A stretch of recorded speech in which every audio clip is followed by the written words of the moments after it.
quem faz feliz meu coração. Tua palavra, teu corpo e sangue, o teu amor sustenta a minha.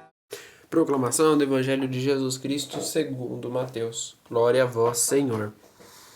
Naquele tempo, Jesus dizia: Ai de vocês, doutores da lei e fariseus, hipócritas! Vocês são como sepulcros caídos por fora. Parecem bonitos, mas por dentro estão cheios de ossos de mortos e podridão. Assim também vocês, por fora, parecem justos diante dos outros, mas por dentro estão cheios de hipocrisia e justiça. Ai de vocês, doutores da lei e fariseus hipócritas! Vocês constroem sepulcros para os profetas e enceifam os túmulos dos justos. E dizem: se tivéssemos vivido no templo de nossos pais, não teríamos sido cúmplices da morte dos profetas.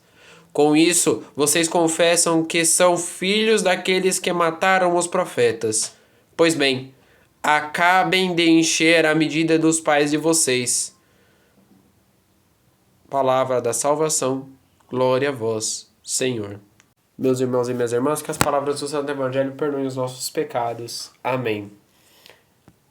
Provavelmente, muitos vão falar que é difícil entender o contexto desse evangelho, e na verdade não é só desse evangelho, mas desta série de evangelhos que Jesus está nos propondo essa semana.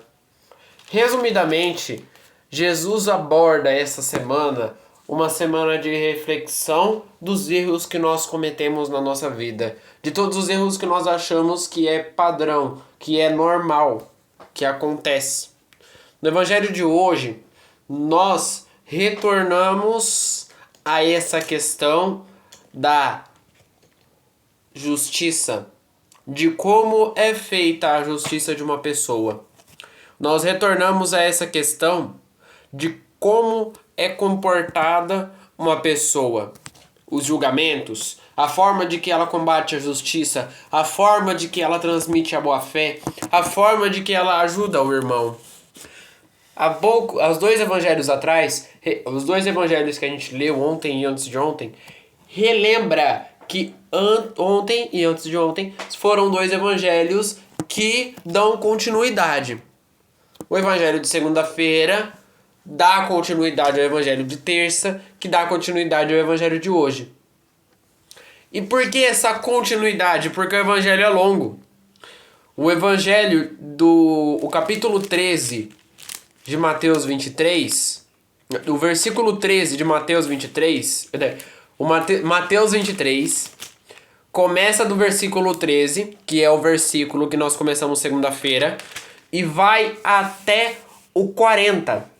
Ou seja, é uma leitura grande, é uma leitura enorme, que faz fortes acusações aos fariseus e aos doutores da lei. Mas por que tudo isso? Porque Jesus sabia o que os fariseus e os doutores da lei planejavam para ele. Os fariseus e os doutores da lei queriam fazer de tudo para acabar com Jesus. E, portanto, Jesus queria dar o seu ensinamento a eles, dizer que não basta você fazer justiça com as mãos, porque a justiça é algo pleno. Quantas vezes nós já pensamos em fazer justiça com as nossas mãos, né? Tentar bater numa pessoa para poder, pagar aquilo. Muitas das vezes tentar bater em bandido, né? Conheço a história de uma pessoa que roubaram o celular dela. Aí 2 dias depois ela caçou os bandidos, bateu nos bandidos até né? Pegou um pedaço de ferro, começou a bater nos bandidos. Bateu. Aí depois que bateu, catou aqueles enforca-gato, aqueles braçadeiras de nylon, amarrou as 2 mãos dos bandidos, ela falou assim: agora vocês não saem daqui enquanto a polícia não chegar. Depois de ter batido bem. Esse é o nosso desejo muitas das vezes. A gente olha para o outro na televisão, fulano matou fulana, fulana morre de assédio sexual, porque e aí a gente fica com aquele desejo, não, tem que matar esse cara, não, porque tem que fazer justiça, porque esse cara não pode ficar solto na rua. Imagina se ele vai e faz outra coisa desse tipo. Isso é uma barbaridade. E muitas das vezes, essas agressões que nós fazemos não são nem só de ações físicas, mas também de palavras. A gente costuma muito agredir uma pessoa de palavra. Como que a gente agride uma pessoa de palavra? Ah, porque você é feio. Ah, porque eu não gosto que sua letra é feia. Ah, porque você se comporta mal. Ah, porque eu não gosto de você. Porque eu quero manter distância de você. Né? Muitas das vezes, nós agredimos psicologicamente a pessoa com poucas palavras que nós falamos. Por que que existe? Por que que o racismo, muitas das vezes, a polícia prende a pessoa por racismo psicológico, né? Porque o povo fala que racismo é psicológico. Porque abala o cérebro. Porque abala o cérebro. O racismo é do psicológico porque ele abala o cérebro e o comportamento da pessoa. Porque daí, a partir do momento que uma pessoa fala para outra, você é preto, e a pessoa não conhece a outra pessoa, ela fica assim, mas poxa, eu não pedi para nascer desse jeito. Entenderam? É só um contexto, é só um exemplo que eu estou dando. Mas vocês conseguiram compreender como que é feito a agressão psicológica quando você fala algo que ofende a outra pessoa? A ideia do evangelho de hoje é observar bem quem de nós está agredindo por fora e por dentro. Por fora, né, fisicamente, e por dentro psicologicamente. E agredir não é só dar soco. Agredir você pode também empurrar uma pessoa. Você pode também fazer várias outras coisas. Agredir não é só dar soco. Jesus inicia o evangelho de uma forma bem simples. Ai de vocês, doutores da lei, fariseus hipócritas. Vocês são como sepulcros caídos. Por fora parecem bonitos, mas por dentro estão cheios de ossos, mortos e podridão. Caríssimos irmãos e irmãs, se nós não cuidarmos do nosso interior, nós seremos como sepulcros caídos. Por dentro, nós não vamos ter vida alguma. Por dentro, nós seremos como vidas podres. Como um podridão sem fim. E por que isso? Porque, que nem eu falei em alguns evangelhos atrás, quando você aceita viver para Cristo, você está imediatamente aceitando que você precisa de mudança e que o seu coração precisa de uma conversão. Porém, quando você aceita a Cristo, mas não aceita totalmente, o seu coração começa a se esvaziar de Cristo e se encher do demônio. E o demônio quer justamente ao contrário que Cristo quer na sua vida. Se Cristo quer arrumar a sua casa, o demônio quer bagunçar tudo. É exatamente isso. O cuidado que nós devemos ter espiritualmente, com o nosso espírito, com o nosso coração, com o nosso interior, também vai de se olhar. Padre Léo uma vez falou assim: a gente tem que muitas vezes parar na frente do espelho e ficar olhando, perguntando pro espelho. Não é você falar com o espelho para você parecer doido, mas é você perguntar para o espelho: peraí, como que eu estou? Como que eu estou me sentindo? Será que eu estou bem? E se você não está bem, é necessário você pedir ajuda. Porque muitas das vezes é isso que Deus quer para a sua vida. Continuando, Jesus diz assim: ai de vocês, doutores da lei e fariseus, seus hipócritas! Vocês constroem sepulcros para os profetas e enfeitizam os túmulos dos justos.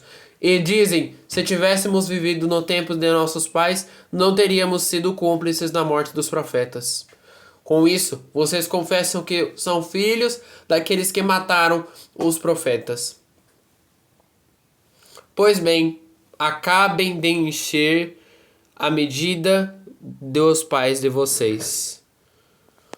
Caríssimos irmãos e irmãs, Jesus diz uma coisa que é necessária a conversão na nossa vida. Quantas vezes nós já profanamos várias coisas que veio desde a época de nossos pais, ensinamentos que os nossos pais nos deram e que nós aprendemos. Ah, que meu pai me ensinou isso, aquilo outro. E aí você foi aprendendo e na verdade não era um ensinamento certo e você foi descobrir que não era o certo anos depois. Quantas vezes nós aprendemos o ensinamento errado e nós fomos descobrir que era errado anos depois? A conversão. À medida em que nós nos enchemos de nossos pais, nós também devemos observar a lei, não só do mundo, mas a lei de Deus.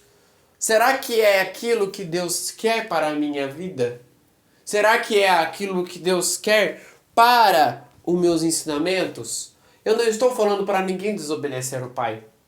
Não, eu estou falando para analisar o contexto. Ninguém é perfeito. Eu estou falando para analisar a ideia. Analisar a forma de comportamento que o seu pai está te criando. Porque a partir do momento em que você nasce, em que você se constitui dentro de uma sociedade, ou seja, em que você faz seus documentos, em que você começa a andar pela sociedade livremente, você tem seus direitos estabelecidos, mas você tem os seus deveres também estabelecidos. Você não deve fazer certas coisas e você deve fazer certas coisas. Na nossa vida, analisar o que cabe e o que não cabe é muito importante. Analisar o que cabe na minha vida e o que não cabe é importante. Porque senão nós se comportaremos como qualquer outro indivíduo no mundo. Muitas das vezes, é que nem eu falei uma vez, muitas das vezes quando nós paramos e analisamos como sou eu, quem sou eu, do que eu preciso, nós conseguimos tirar vários pontos da nossa vida, vários pontos que nós precisamos mudar. Somente Cristo é capaz de mudar. Se nós quisermos mudar, somente Cristo é capaz de mudar a nossa vida. Se você quer mudar, somente Cristo é capaz de mudar a sua vida. E por que eu tô falando isso? Muitas das vezes a pessoa fala, amanhã eu vou começar a rezar o terço, amanhã eu vou começar a fazer tal coisa, hoje é dia de São Agostinho. E aí a pessoa fala, amanhã eu vou começar a fazer tal coisa, amanhã eu vou começar a rezar o terço todo dia, aí acaba que você esquece. Hoje, dia de São Agostinho, relembra para nós que nós não podemos deixar para depois. Deixar para depois é um erro muito grave, cara. Deixar para depois. Deixar para depois. Não, depois eu faço. Aí acaba que você não faz. Deixar para depois. Não, depois eu vou lá, vejo e tal. Aí acaba que você não vai lá e vê nada. O depois, quem coloca não é Deus. O depois quem coloca é o encardido. Então que no evangelho de hoje nós consigamos analisar esses pontos. Como eu consigo retornar para Cristo? E como eu consigo deixar a preguiça de lado na minha vida? Rezemos juntos. Pai nosso, que estais nos céus, santificado seja o vosso nome. Venha a nós o vosso reino. Seja feita a vossa vontade, assim na terra como no céu. O pão nosso de cada dia nos dai hoje. Perdoai as nossas ofensas, assim como nós perdoamos a quem nos tem ofendido. E não nos deixeis cair em tentação, mas livrai-nos do mal. Amém. Que no dia de hoje fique na paz e na alegria.